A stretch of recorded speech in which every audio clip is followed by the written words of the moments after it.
1000 మంది అంటే టిఫిను, మధ్యాహ్నం భోజనము, రాత్రి భోజనము.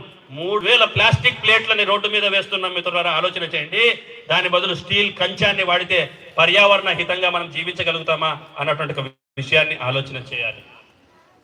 రీయూజ్ చేసేటువంటి ఒక పని మనం వాడాలి. ఒకసారి వాడిన వెంటనే సింగిల్ యూజ్ పడేయడం అన్నటువంటిది మన సంస్కృతి కాదు మిత్రులారా. కాబట్టి పర్యావరణ హితమైనటువంటి హిందూ సమాజం నిర్మాణం కాగలగాలి. రేపొద్దున్నే పర్యావరణాన్ని కాపాడాలి మిత్రులారా. 4వ విషయము స్వదేశీ స్వావలంబన అన్నటువంటి ఒక విషయాన్ని మనందరం కూడా గుర్తు చేసుకోవాలి. స్వ అన్నటువంటి ఒక ఆలోచన జరగాలి. స్వ అన్నటువంటి ఆలోచన మన ధర్మాన్ని కాపాడుకోవాలి మొట్టమొదట. 2వది మన భాషని కాపాడుకోవాలి. 3వది మన భూష అంటే మనం వేసేటువంటి వేషము, దుస్తులని మనం కాపాడుకోవాలి. 4వది మన దేశం యొక్క తీర్థయాత్రలని మనం ప్రోత్సహించాలి మిత్రులారా. మొట్టమొదటి భారతదేశంలో ఉన్నటువంటి తీర్థ స్థలాలన్నింటినీ చూసిన తర్వాతనే విదేశాలకు వెళ్తాను. నా దేశంలో ఉన్నటువంటి తీర్థయాత్రలు ఏవైతే ఉన్నాయో ఇవి నా గర్వకారణం అన్నటువంటి ఆలోచన కలగాలి మిత్రులారా.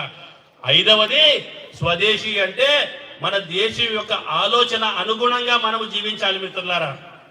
ఇండియాలో ఉండి అమెరికాలో జీవించాలి అన్నట్లు అమెరికాలో ప్రజల్లాగా జీవించాలన్నటువంటి కోరిక నుంచి బయటపడాలి హిందూ సమాజం అన్నటువంటి విషయాన్ని.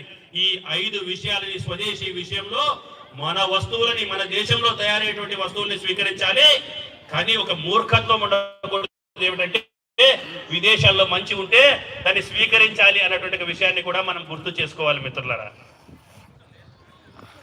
కాబట్టి ఇటువంటి మన కుటుంబాన్ని, మన యొక్క కులాల మధ్యలో అంతరాయాన్ని తొలగించి సమరసత భావాన్ని నిర్మాణం చేయాలి. మన పర్యావరణ వెళ్తారు మిత్రులారా. ఇక్కడ పార్కింగ్, నో పార్కింగ్ రాసిన చోట పార్కింగ్ చేస్తాం మనము. రోడ్డు వైపు వెళ్ళాలి అంటే కుడివైపున వస్తుంటాం మిత్రులారా. ఇది హిందూ సమాజం. ప్రపంచంలో అన్ని దేశాలు నాగరికతంగా జీవిస్తున్నాయి, ఎదిగాయి. భారతదేశం కూడా నాగరికతలో గొప్పది. మనం కూడా ఎదగాలి కాదు, మనము కూడా ఆచరణ రూపంలో రావాలి. ఎడం వైపున పోవాలంటే ఎడం వైపునే పోవాలి. ఇక్కడ బండి పెట్టొద్దు అంటే బండి పెట్టకూడదు. ఇక్కడ ఉమ్మి వేయకూడదు అంటే ఉమ్మి వేయకూడదు. ఇక్కడ చేతులు కడగకూడదు అంటే అక్కడ చేతులు కడగకూడదు. ఇక్కడ చేతులు కడగాలంటే అక్కడే చేతులు కలగాలి. బస్సులు, రైళ్లు, రైల్వే స్టేషన్లు, బస్ స్టాండ్లు శుభ్రంగా పెట్టుకోగలగాలి. ఒక నాగరిక ప్రపంచంలో మనం అందరం కూడా జీవిస్తున్నాము. అటువంటి నాగరిక విలువలని మనం ప్రయత్నం చేయగలగాలి. చట్టాలని తుంగలో తొక్కడం మన పని కాదు మిత్రులారా. చట్టాలని ఆచరించేటువంటి పద్ధతి హిందూ ధర్మంది అన్నటువంటి విషయాన్ని దృష్టిలో పెట్టుకోవాలి మిత్రులారా. రాబోయే 10-15 సంవత్సరాలలో మనం ఇప్పుడు వెళ్ళాలని చెప్పి ఆశిస్తూ మీరు ఇంతసేపు ఓపికగా వినడానికి మీ అందరికీ కూడా ధన్యవాదాలు తెలియజేస్తూ మనందరం కూడా జై జై మాతా, భారత్ మాతా, భారత్ మాతాకి జై. 2 చేతులు ఎత్తి ఒక్కసారి గట్టిగా రాయచోటి మొత్తానికి వినిపించాలి. భారత్ మాతాకి జై, భారత్ మాతాకి జై.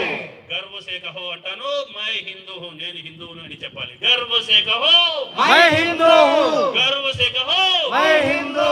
జై శ్రీరామ్, జై శ్రీరామ్, జై శ్రీరామ్, జై శ్రీరామ్. Thank you sir. అందరూ తప్పట్లు గట్టిగా కొట్టండి. Thank you sir. చక్కటి సూచనలు, సలహాలు ఇచ్చినందుకు ధన్యవాదాలు. ఇప్పుడు తుదియానంద సరస్వతి స్వాముల వారు ప్రసంగిస్తారు. చక్కటి ప్రసంగాన్ని వినేసి ప్రసంగం తర్వాత భోజనాలు ఉంటాయి. అందరూ చక్కగా వినండి. ఎవరు మధ్యలో లేచి వెళ్ళొద్దు. పూర్తిగా ప్రసంగం అయిన తర్వాత భోజనాలు ఉంటాయి. భోంచేసిన తర్వాతే ఇంటికి వెళ్ళండి. ప్రతి ఒక్కరూ భోంచేయండి.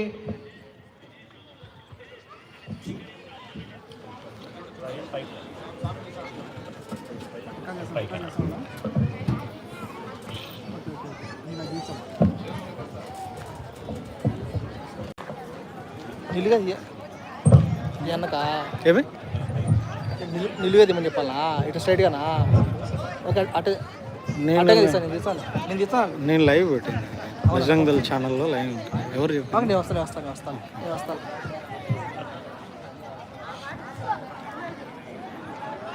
సదాశివ సమారంభాం శంకరాచార్య